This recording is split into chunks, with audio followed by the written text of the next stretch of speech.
O coronavirus deixa a Illa das Esculturas de Pontevedra sen o Surfing de Lérez. O festival estaba previsto para mediados de xuño, pero a crise sanitaria levou a organización a suspendelo. Con todo, traballan nunha edición alternativa antes de que remate o ano. Mudaría a súa localización polo centro da cidade para apoiar o tecido económico.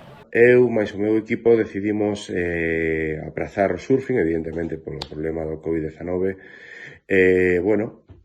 A nosa idea xunto ao Concello de Pontevedra é poder realizalo durante os vindeiros meses, entre setembro e decembro, máis ou menos, traelo para aquí, para Pontevedra, que o comercio, que a hostelería, que a cidade poida ter algo de importancia dentro desta edición, unha edición un pouco estrana. Voltaremos allá das esculturas, o temos moi claro.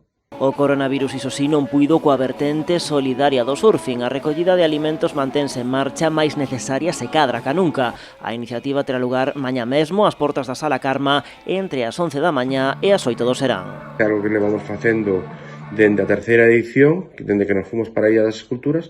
Este ano, pois, xunto a xente que nos comenta de que hai moita xente que non ten nada que comer nin nada, pois imos a intentar conseguir o que poidamos. Dende a organización do festival consideran que no actual contexto a súa axuda pode resultar máis útil que nunca nun momento no que os comedores sociais sofren un incremento de usuarios, así que para chegar o máis lonxe posible marcan un obxectivo, conseguir recoller 10 toneladas de alimentos. A nosa idea é chegar ás 10 toneladas, teremos varias furgonetas ali fora do Carma, dende as 11 da mañá ata as 8 da tarde. Esperemos iso, que todos nos podades apoiar e cun euro faremos feliz a moita xente.